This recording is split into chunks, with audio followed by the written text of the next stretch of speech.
कौन से भारत के जलवायु, क्या भारत के जलवायु पढ़ना है। भारत के जलवायु, जलवायु कहते हैं क्या, उसके बारे में थोड़ा समझते हैं। एक विशाल क्षेत्र में ऐसे लंबे समय अवधि में मौसम की अवस्थाओं तथा विविधताओं के कुल योग ही जलवायु है।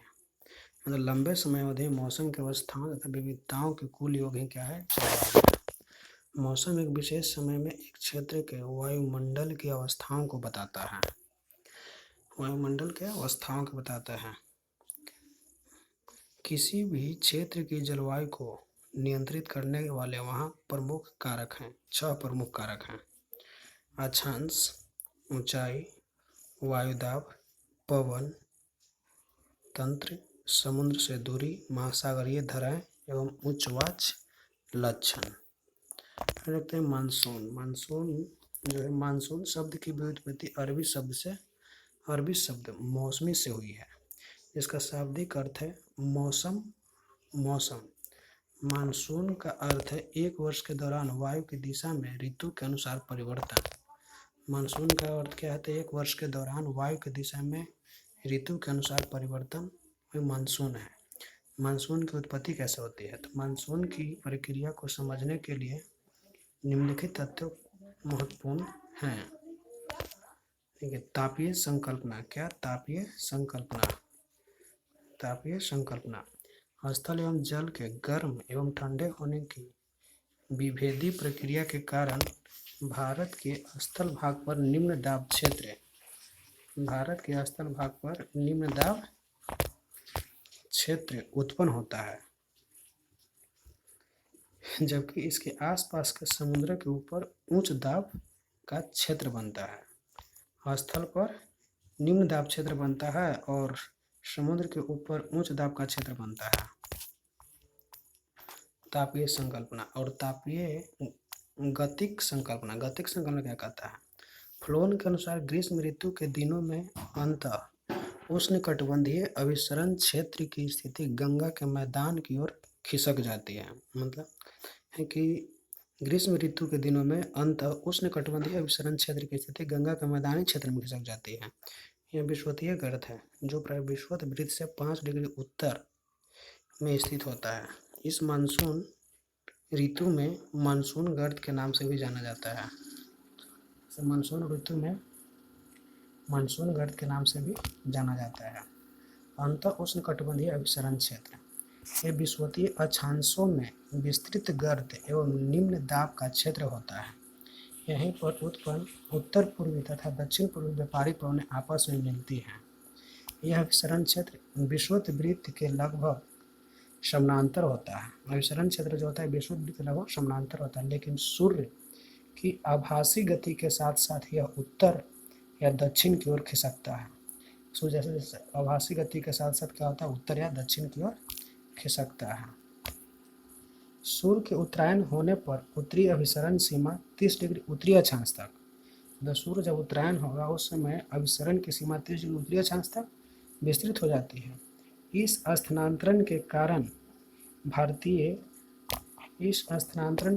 भारतीय उप महाद्वीप के अधिकांश भाग विषुवतीय पछुआ पवनों के प्रभाव में आ जाता है, जो दक्षिण पश्चिम मानसून कहलाता है।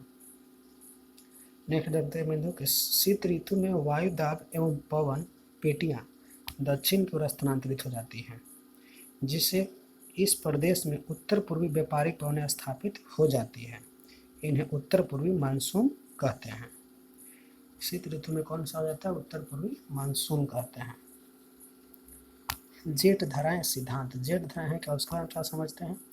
एक संकरी पट्टी में स्थित क्षोभ मंडल में 12,000 मीटर से अधिक ऊंचाई वाले पश्चिमी हवाएं होती हैं।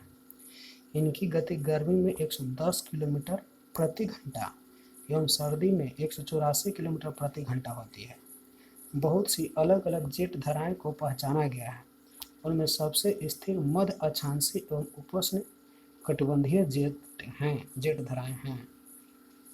जो मध्य अक्षांशीय एवं उपोष्ण कटिबंधीय जेट धाराएं हैं। शीत ऋतु में हिमालय तथा तिब्बत के पठार के द्वारा उपस्थित अवरोध के कारण जेट धाराएं 2 शाखाओं में बढ़ जाती है।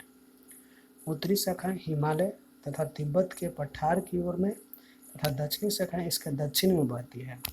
जेठ धारा के दक्षिण के अफगानिस्तान तथा उत्तर पश्चिम पाकिस्तान के ऊपर निर्मित उच्च दाब के कारण उत्तर पश्चिम भारत के ऊपर वायु नीचे बैठती है। शीत ऋतु में हिमालय तथा तिब्बत के पठार के द्वारा उपस्थित अवरोध के कारण जेठ धाराएं दो शाखाओं में बढ़ जाता है। उत्तरी शाखा हिमालय तथा तिब्बत के पठार के उत्तर में तथा दक्षिणी शाखा इसके दक्षिण में बहती है। जेठ धारा दक्षिण में अफगानिस्तान तथा उत्तर पश्चिम पाकिस्तान के ऊपर निर्मित उच्च दाब के कारण उत्तर पश्चिम भारत के ऊपर वायु नीचे बैठती है। ग्रीष्म ऋतु में ध्रुव के ऊपर धरातलीय उच्च दाब छीन पड़ जाता है तथा ऊपरी वायुमंडलीय परिध्रुवीय भंवर उत्पन्न की ओर खिसक जाता है। जेठ धारा के तिब्बत के पठार के उत्तर की ओर खिसकने से उपमहाद्वीप के उत्तरी तथा उत्तरी पश्चिमी भाग के ऊपर मुक्त वायु के प्रवाह के वक्र का उत्क्रम हो जाता है। उत्तरी ईरान एवं अफगानिस्तान के ऊपर एक गत्यात्मक गर्त डायनेमिक डिप्रेशन विकसित हो जाता है, जो पहले से धरातल पर स्थापित तापीय गर्त के ऊपर स्थित होता है। यह परिघटना एक ट्रिगर का कार्य करती है, जिसे मानसून का विस्फोट ब्रस्ट ऑफ मानसून होता है।